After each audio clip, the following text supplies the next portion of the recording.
বিবাহিত পুরুষের প্রেমে পড়ার পূজার রেকর্ড নাই। ওকে, চোখে পার পয়েন্ট টু বি নোটেড। এবং তার চেয়ে বড় কথা আমি এনগেজ। Thank you. ভাইয়া খুবই ফালতু। আমি আপনার প্রেমে পড়ে গেছি। আমার নাকি নূরের পারফরমেন্স? এবং নিশো ভাইয়ের প্রেমে পড়ে গেছি তার অ্যাক্টিং এর। Thank you so much, thank you so much. Thank you ভাইয়া, আপনি হচ্ছে একটা ইনস্টিটিউশন। নূরকে আনা হচ্ছে খুব তাড়াতাড়ি তাহলে।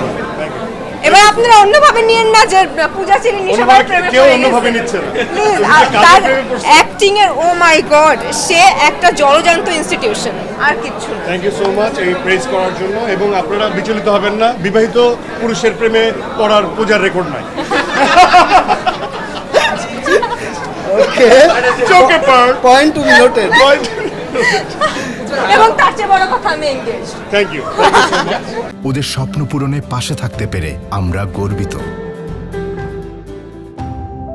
সিনেমা হলে যাওয়ার আগে আপনাদের কাছে একটা প্রশ্ন রেখে গিয়েছিলাম, যে সিনেমা দেখার পরে আপনাদের কেমন লেগেছে সেটা জিজ্ঞেস করব। এখন আপনাদের ছোট্ট করে একটু জিজ্ঞেস করতে চাই, আপনাদের কেমন লেগেছে?